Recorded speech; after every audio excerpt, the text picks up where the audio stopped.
ఆంధ్రప్రదేశ్లో అరెస్టుల పరంపర కొనసాగుతుంది. మొన్న వల్లభనేని వంశీ, నిన్న పోసన్ గారిని అరెస్ట్ చేశారు. దీన్ని ఎలా చూడొచ్చు? తప్పు చేస్తే ఎవరైనా జైలుకి వెళ్ళక తప్పదు. నోటు దోలుంటే ఎవరైనా జైలుకి వెళ్ళక తప్పదు. మనం మాట్లాడేటప్పుడు మాటల్లో భావస్వేచ్ఛ ప్రకటన అంటే బూతులు కాదు. భావస్వేచ్ఛ ప్రకటన అంటే అమ్మాయిలను అసభ్యంగా తిట్టడం కాదు. భావస్వేచ్ఛ ప్రకటన అంటే ఇష్టం వచ్చినట్టు మనం ఆంబోతులో ఎరబూసేస్తే పోసాని కృష్ణమూర్తిలాగే జరుగుతుంది. పోసాని కృష్ణమూర్తి మాట్లాడిన మాటకి శబ్ద సమాజం ఎవరు కూడా ఆశించరు. నేను ఎవరైనా ఇది తప్పు అన్న వ్యక్తులకి అమర్నాథ్ గారు ఇందాక చెప్పారు. పాపం అమర్నాథ్ గారు చాలా మంచి వ్యక్తి. ఇది విశాఖపట్నం గురువాడ గారు గురువాడ అమర్నాథ్ గారు ఆయన చాలా మంచివాడు. పోసాని కృష్ణమూర్తి అయ్యా, ఆయన మాట్లాడిన యూట్యూబ్లో ఒక్కసారి ఫీడ్ చేయండి అయ్యా. మీ భార్య ఇది విని ఏమండి పాపం ఆయన అన్యాయంగా అరెస్ట్ చేశారు, మీ భార్య మళ్ళీ ఫీడ్ చేస్తే మీకు నేను యాక్సెప్ట్ చెప్తా అమర్నాథ్ గారు. ఎందుకంటే మీ ఫాదర్తో మాకు బాగా పరిచయం ఉంది, మీకు కూడా మాకు పరిచయం ఉందండి అని చెప్తున్నా.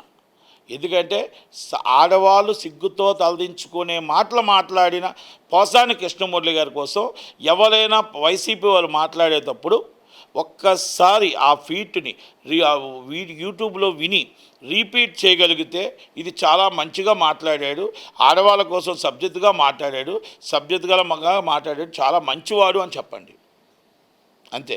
ఎందుకంటే మాట్లాడే మాటలు మనం నోట్లో అదుపు పెట్టుకోవాలి. గన్మ్యాన్లు ఉన్నారు, మంది ఉంది, మార్బలం ఉంది అనేది కాదు. జగన్మోహన్ రెడ్డి గారు కూడా రిక్వెస్ట్ చేస్తున్నా, మీ పార్టీలో ఇలాంటి వాళ్ళతో మాట్లాడిస్తే మీ పార్టీకే నష్టం వచ్చింది.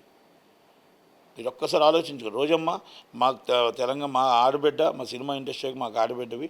ఒక్కసారి నువ్వు అది చూడు. నువ్వు చూసిన తర్వాత ఇది తప్పు, మన పోసాని కృష్ణమూర్తి గారు మాట్లాడిన తప్పు అని అంటావా, లేకపోతే ఆయన కరెక్ట్ అంటావా, నిర్ణయం నీకు వదిలేస్తున్నా.